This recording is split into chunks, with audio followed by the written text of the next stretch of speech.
Dis maman, cette robe est à toi? Oui ma chérie, je l'ai héritée de mes ancêtres. Elle a plus de 200 ans.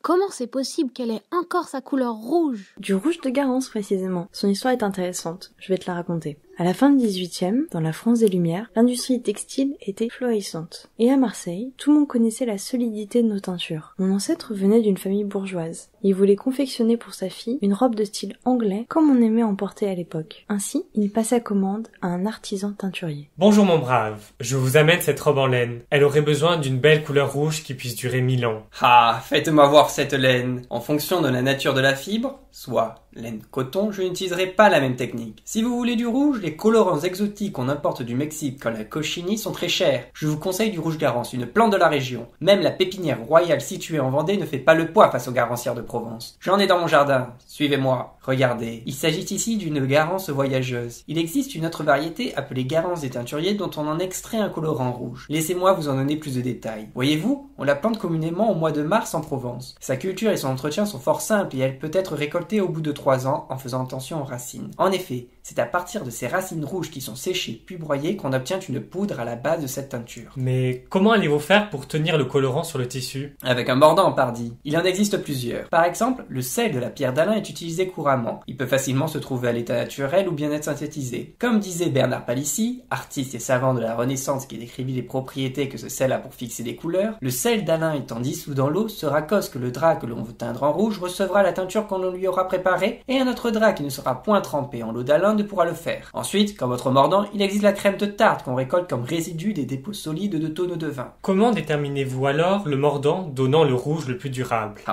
Pour cela, j'utiliserai cet ouvrage qui répertorie les tours de main et les secrets de la teinture, Le teinturier parfait de Claude Jombert, paru en 1716. Tout d'abord, il faut préparer la décoction de teinture rouge. Pour cela, versez la racine séchée et moulue de la Garance dans de l'eau pure. Chauffez la solution sans la faire bouillir pendant 2 heures. Pendant que la décoction chauffe, on peut mordancer la laine et je vais alors expérimenter 3 situations. Il faut préparer 3 solutions d'eau pure. Une sans mordant, une avec de l'alun et une dernière avec de l'alun et de la crème de tarte. Plongez dans chaque préparation un morceau de laine humidifié au préalable, cela permettra un mordançage homogène. Après, chauffez pendant 1 heure puis laissez refroidir lentement. Enfin, les 3 morceaux de laine à tester peuvent être teints. Après avoir filtré la décoction pour ne garder que le liquide rouge, il faut rincer chaque tissu et le plonger dans la décoction. Chauffez ensuite pendant 1 heure puis laissez refroidir. Pour finir, il faudra rincer et laisser sécher le tissu. Aujourd'hui, les méthodes de simulation numérique permettent une meilleure compréhension des réactions au niveau des molécules. La couleur d'une fibre teinte est due à l'absorption sélective de certaines longueurs d'onde contenues dans la lumière incidente blanche. Ce sont ces absorptions caractéristiques du couple lumière-textile-teint que nous nous proposons de prévoir par le calcul. Ces calculs se fondent sur la mécanique quantique appliquée à une structure moléculaire donnée. On définit donc avec précision l'ensemble d'atomes qui sera concerné par le calcul et les liaisons chimiques qui les relient. La géométrie exacte de l'ensemble est alors calculée par minimisation de son énergie, puis on calcule le spectre électronique. Dans le cas de la molécule d'alizarine, la principale molécule colorante de la Garance, le premier calcul donne la position exacte des noyaux atomiques. La seconde étape consiste à calculer les différents niveaux d'énergie de la molécule. Au-dessous du niveau de référence, à 0 électron-volt, les niveaux sont occupés par des électrons. Au-dessus, les niveaux sont vides, mais peuvent accueillir des électrons lorsque la molécule est excitée par de la lumière. L'enchaînement successif de doubles liaisons dans la molécule d'alizarine rapproche les niveaux occupés des niveaux inoccupés, et ceci rend la molécule colorée à l'œil. Pour chacune de ces absorptions est calculé un paramètre qui chiffre l'importance de celle-ci, l'absorbance. On peut donc représenter le spectre d'absorption calculé par le graphique de la variation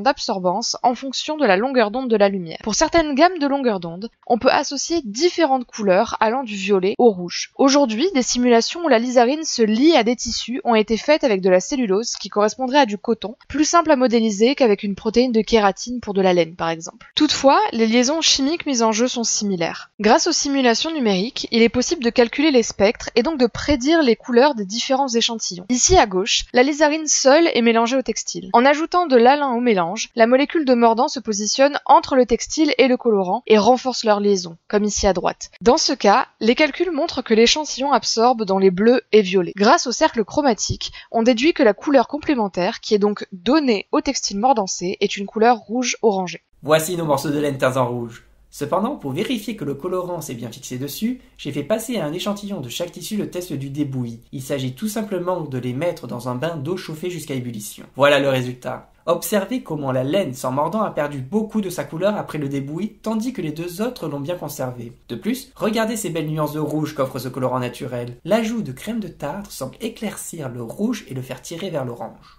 Il est possible de caractériser les différentes couleurs obtenues sur nos fils de laine grâce à l'imagerie hyperspectrale. Cette technique, qui ne nécessite pas de prélèvement sur l'œuvre, est utilisée pour acquérir des informations à la fois spatiales et spectrales des objets analysés. Lors de chaque passage, une caméra hyperspectrale va collecter les coordonnées spatiales et une série de spectres pour chaque pixel de l'image. Les spectres décrivent la réflectance du matériau en fonction de la longueur d'onde. L'étude des caractéristiques de la lumière réfléchie par un échantillon permet aussi d'étudier sa composition. En effet, certains matériaux soumis à un rayonnement lumineux absorbent une partie de celui-ci d'une façon particulière liée à leur structure moléculaire, ce qui se retrouve sur les spectres. Nos 3 morceaux de laine sont passés devant la caméra hyperspectrale, et nous avons obtenu leur spectre de réflectance. En bleu, la laine teinte sans mordant. En rouge, la laine teinte mordancée avec de l'alun. Et en violet, la laine teinte mordancée avec de l'alun et du tartre. Pour plus de lisibilité, ces spectres ont été convertis en absorbance. La bande d'absorbance maximale obtenue pour l'ensemble des spectres se situe aux alentours de 500 nanomètres, et elle est caractéristique de la garance teinte sur de la laine. Le signal reste toutefois différent suivant le mordançage appliqué. Les spectres avant et après débouilli permettent de constater ici la mauvaise tenue du colorant sur la laine sans mordant par différence d'intensité observée entre les deux courbes et la bonne tenue de celui-ci sur les laines mordancées. Espérons que le client choisisse la bonne recette pour que cette robe tienne dans le temps. Finalement, quel rouge souhaitez-vous? Je choisis celui-ci. Très bon choix, je pense qu'il tiendra longtemps.